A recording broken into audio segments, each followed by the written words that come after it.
ಯಾರಿಗಾರು ಗೊತ್ತಾ ಹೆಂಗಾಯ್ತು ಅಂತ ಗೊತ್ತಾಗ್ತಾ ಹೆಂಗಾಗಿದೆ ಅಂತ ಮಾಹಿತಿ ಇದೆಯಾ? ಅಂಗಡಿಯವ್ರು ಮಾತ್ರ ನೋಡಿ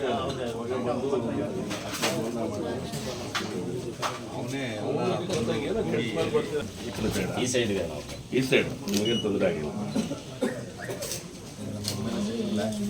ಸ್ವಲ್ಪ ಮೂಗಿಗೆಲ್ಲ ದೂರ ಆದರೆ ಆ ಹೊಗೆಯಲ್ಲಿ ಮುಂದೆ ಹೋಗ್ತಾರೆ. ಒಂದು ಶಾರ್ಟ್ಸು ಇಲ್ಲ ಬಟ್ಟೆ ಮಾಡ್ತೀವಿ ಇವರು ಅಧ್ಯಕ್ಷರು. ಬಟ್ ಆದರೆ ರಾತ್ರಿ ಇಲ್ಲೇ ಇದ್ದು ಅಷ್ಟು ಅವಾಯ್ಡ್ ಮಾಡೋದು. ಒಳಗೆ ಒಂದು ಕ್ಲೀನು ಬಿಟ್ಟಿಲ್ಲ, ಪೂರ ಇಲ್ಲೇ ಇದ್ದು ಬಗೆಹರಿಸ್ಕೊಂಡು ಸುಮಾರು 200 ಚಿಲ್ಲರೆ ಸಣ್ಣ ಅಂಗಡಿ, 46 ಬೆಳಿಗ್ಗೆ 300 300 ಹೆಚ್ಚು ಕಮ್ಮಿ 270 ಮಾರ್ಕೆಟ್ ಕಟ್ ಸಾಕು. ಹಾಂ ಬಿ ಬಿ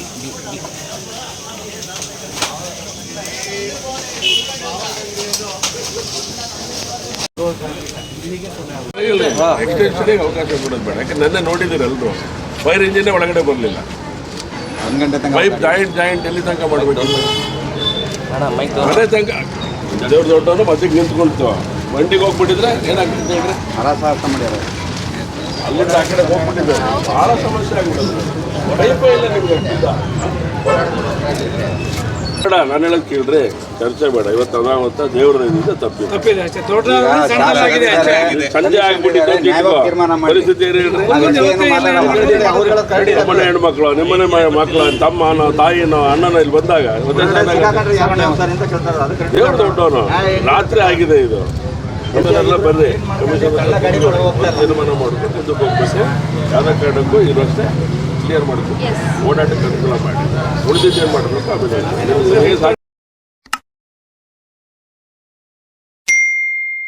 ನಿನ್ನೆ ಒಂದು ಅವಘಡ ನಡೆದೋಗಿದೆ.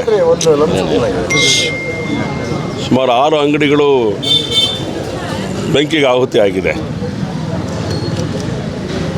ಅವರು ತಗೊಂಡು ಮಾರಾಟ ಮಾಡಲಿಕ್ಕೆ ತಂದಂಥ ಎಲ್ಲವೂ ಕೂಡ ಸುಟ್ಟು ಭಸ್ಮ ಆಗಿದೆ.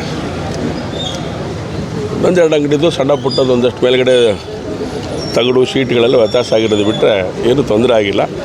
ಪ್ರಾಣ ಹಾನಿಗಳಾಗಿಲ್ಲ. ಅದಕ್ಕೆ ಹೇಳ್ತಾ ಇರ್ತೀನಿ ನಾನು ಯಾವಾಗಲೂ ದೇವ್ರ ದೊಡ್ಡವನು ಅನ್ನೋಂಥ ಮಾತನ್ನು. ಅದ್ರ ಪರಿಣಾಮ ಆಗಿಲ್ಲ. ಅಕಸ್ಮಾತ್ ಗ್ರಾಚಾರ ಕೆಟ್ಟು ಸಂಜೆ ಆಗಿಬಿಟ್ಟಿದ್ರೆ ದೊಡ್ಡ ದುರಂತ ಶಿವಮೊಗ್ಗದಲ್ಲಿ ನಡೆದೋಗ್ಬಿಡೋದು. ಒಂದು ಎಚ್ಚರಿಕೆ ಗಂಟೆಯಾಗಿ ಈ ಒಂದು ಘಟನೆ ಸಂಭವಿಸಿದೆ. ಯಾಕಾಗಿದೆ, ಏನಾಗಿದೆ ಅನ್ನೋದ್ರ ಬಗ್ಗೆ ಇನ್ನೂ ಅದ್ರ ಮುಂದಿನ ದಿನಗಳಲ್ಲಿ ಗೊತ್ತಾಗಬೇಕದು. ಅದೆಲ್ಲದು ಆ ನಂತರ. ಆದರೆ ಈಗ ತಕ್ಷಣಕ್ಕೆ ಆಗಬೇಕಾಗಿರೋಂಥ ಸಂಗತಿಗಳ ಬಗ್ಗೆ ಯೋಚನೆ ನಡೀತಾ ಇದೆ. ಯಾಕೆಂದರೆ ಫೈರ್ ಇಂಜಿನ್ ಬಂದಂಥ ಸಂದರ್ಭದಲ್ಲಿ ಒಳಗಡೆ ಫೈರ್ ಇಂಜಿನ್ ಹೋಗ್ಲಿಕ್ಕೆ ಆಗದೇ ಇರೋಂಥ ಸ್ಥಿತಿ ಇದೆ. ಯಾವಾಗ ಏನಾಗುತ್ತೆ ನಮಗೇನು ಗೊತ್ತಿರಲ್ಲ. ಹಾಗಾಗಿ ತುರ್ತಾಗಿ ಬಂದು ಫೈರ್ ಇಂಜಿನ್ನವರು ಕೂಡ ವಿಶೇಷವಾದಂಥ ರೀತಿಯಲ್ಲಿ ಫೈರ್ ಬ್ರಿಗೇಡ್ ತುಂಬ ಚೆನ್ನಾಗಿ ಕೆಲಸ ಮಾಡಿದೆ. ಹಾಗಾಗಿ ಅವ್ರ ಅಭಿನಂದನೆಗಳನ್ನು ಸಲ್ಲಿಸ್ತಾರೆ. ಯಾಕೆಂದರೆ ಅವ್ರದ್ದು ಜೀವನೇ. ಅವರು ಆ ಹೊಗೆನಲ್ಲಿ ಮಾಡಿದಂಥದ್ದು. ಯಾಕೆಂದರೆ ಅವ್ರು ಯಾರೂ ಕಾಣ್ತಾನೆ ಇರಲಿಲ್ಲ. ನಾವು ಅವ್ರಿಗೆ ಕಾಣ್ತಿಲ್ಲ, ಅವ್ರು ನಮಗೆ ಕಾಣಲ್ಲ ಆ ಹೊಗೆಗಳ ಮಧ್ಯದಲ್ಲಿ. ಆ ಸ್ಥಿತಿಯ ಒಂದು ಪರಿಸ್ಥಿತಿ. ಆದರೆ ಎಲ್ಲದನ್ನೆಲ್ಲ ಸಹಿಸಿಕೊಂಡು ಒಂದು ಸರಿಯಾದಂಥ ರೀತಿಯೊಳಗಡೆ ಕ್ರಮವನ್ನು ತಗೊಂಡಂಥ ಪರಿಣಾಮವಾಗಿ ಇವತ್ತು ಒಂದಷ್ಟು ಅಂಗಡಿಗಳು, ಇನ್ನೂ ಅನೇಕ ಅನಾಹುತ ಆಗೋಂಥ ಅಂಗಡಿಗಳೆಲ್ಲ ತಪ್ಪಿಸಿದ್ದಾರೆ. ಹಾಗಾಗಿ ಆ ದಿಕ್ಕಲ್ಲಿ ಯೋಚನೆಯನ್ನು ಮಾಡಿ ಅದಕ್ಕೆ ಬೇಕಾಗಿರೋದು ಒಂದಷ್ಟು ಸಂಗತಿಗಳನ್ನು ಯೋಚನೆ ಮಾಡಬೇಕು. ರಿಹ್ಯಾಬಿಟೇಷನ್ಗೆ ಸಂಬಂಧಪಟ್ಟಂತೆ ಯೋಚನೆ ಆಗಬೇಕು ಅಂತ ಅನ್ನಿಸ್ತಾ ಇದೆ. ನೋಡೋಣ ಏನಾಗಬೇಕು ಅಂತೇಳಿ ನಮ್ಮ ಅಧಿಕಾರಿಗಳೆಲ್ಲ ಬಂದಿದ್ದಾರೆ. ನಮ್ಮ ಕಮಿಷನರು ಕವಿತಾ ಮೇಡಮ್ ಬಂದಿದ್ದಾರೆ. ಅವ್ರಗಳ ಬಗ್ಗೆ ಅವ್ರ ಹತ್ರ ಕೂತ್ಕೊಂಡು ಯೋಚನೆಯನ್ನು ಮಾಡಿ ವಸ್ತುಸ್ಥಿತಿಯನ್ನು ಅರ್ಥ ಮಾಡಿಕೊಂಡು ಇಲ್ಲಿ ಆಗಬೇಕಾಗಿರೋದು ಎಲ್ಲ ಸಂಗತಿಗಳನ್ನು ಅವ್ರಿಗೆ ಏನು ನ್ಯಾಯ ಕೊಡಬೇಕು ಅಂಗಡಿಯವರಿಗೆ ಅದನ್ನು ಕೊಡುವಂಥ ಕೆಲಸ ನಡೆಯುತ್ತೆ. ಅದನ್ನು ಸರ್ಕಾರದ ಮಟ್ಟದಲ್ಲ ಅಥವಾ ಜಿಲ್ಲಾಧಿಕಾರಿಗಳ ಕಾರ್ಪೊರೇಷನ್ನ ಕೊಡಬೇಕಾ?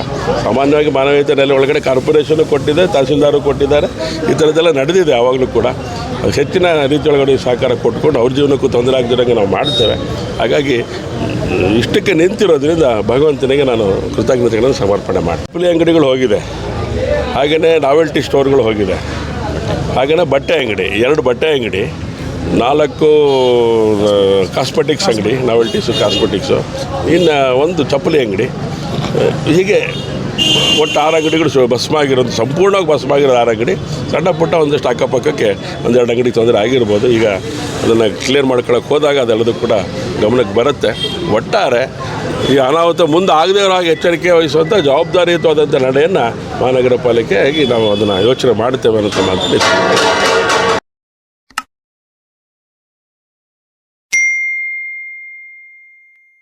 ಶಿವಮೊಗ್ಗ ನಗರದಲ್ಲಿ ಗಾಂಧಿ ಬಜಾರ್ ಹತ್ರ ಏನಿದೊಂದು ರೋಡ್ ಇದೆ ಅಲ್ಲ, ಅನಧಿಕೃತವಾಗಿ ಕೆಲವೊಂದು ಮಳಿಗೆಗಳಿದ್ದಾವೆ. ಸೊ ನಿನ್ನೆ ರಾತ್ರಿ ಬೆಂಕಿ ಕಾಣಿಸ್ತು. ಸೊ ಅಗ್ನಿಶಾಮಕ ದಳದವ್ರು ಬಂದು ಅದನ್ನು ಧ್ವಂಸ ಮಾಡಿದ್ದಾರೆ.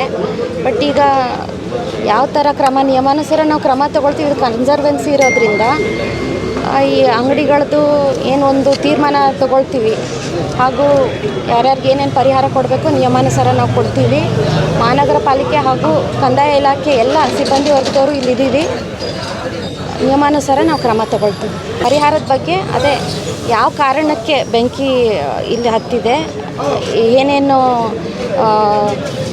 ಲಾಸ್ ಆಗಿದೆ, ಅದ್ರ ಬಗ್ಗೆ ನಾವು ಒಂದು ರಿಪೋರ್ಟ್ ಮಾಡಿ ಕಂದಾಯ ಇಲಾಖೆ ಕಳಿಸ್ತೀವಿ. ಸೇಫ್ಟಿ ಮೆಷರ್ಮೆಂಟ್ ನಾವು ತೊಗೊಳ್ತೀವಿ. ಇಲ್ಲಿ ಅವ್ರು ಎಲ್ಲರನ್ನೂ ಕರೆದ್ಬಿಟ್ಟು ಮಾತಾಡಿ ಇಲ್ಲಿಂದ ಶಿಫ್ಟ್ ಮಾಡಿಸ್ತೀವಿ. ಸೇಫ್ಟಿ ಎಲ್ಲರಿಗೂ, ಜನರಿಗೂ ಸುತ್ತಮುತ್ತಲೂ ಸೇಫ್ಟಿ ಇರಬೇಕು. ಇದು ಇಲ್ಲಿಗಲಾಗಿ ಇರೋದ್ರಿಂದ ಸೊ ಹಾಕರ್ ಝೋನ್ ಒಂದು ಬೇರೆ ಪರ್ಯಾಯ ವ್ಯವಸ್ಥೆನ ನಾವು ಮಾಡ್ತೀವಿ. ಇದು ಅಂಗಡಿ ಹೆಂಗೆ ಹತ್ಕೊಂಡಿದ್ದು ಗೊತ್ತಾಗಿಲ್ಲ. ಅಂಗಡಿ ಬೆಂಕಿ ಬಿದ್ದಿದೆ. ಅದು ನಮಗೆ ಭಾಳ ಲಾಸ್ ಆಗಿದೆ. 40-50-60 ಲಕ್ಷ ಲಾಸ್ ಆಗಿದೆ ಎಲ್ಲ ಸೇರಿ. ನಂದು 3.5-4 ಲಕ್ಷ ಸಾಲ ಇದು ಲಾಸ್ ಆಗಿದೆ. ಅದಕ್ಕೆ ಸರ್ಕಾರ ಏನಿದೆ, 37 ವರ್ಷದಿಂದ ಇಲ್ಲಿ ಜೀವನ ಮಾಡ್ತಾಯಿದ್ದೀವಿ ನಾವು. ಸಣ್ಣ ಹುಡುಗ ಇದ್ದೆ ನಾನು, ಆವಾಗಿಂದ ವ್ಯವಹಾರ ಮಾಡ್ತಾ ಇರೋದು. 37 ವರ್ಷ ಆಯಿತು. ಇವತ್ತವರೆಗೂ ಏನೂ ತೊಂದರೆ ಇದ್ದಿಲ್ಲ.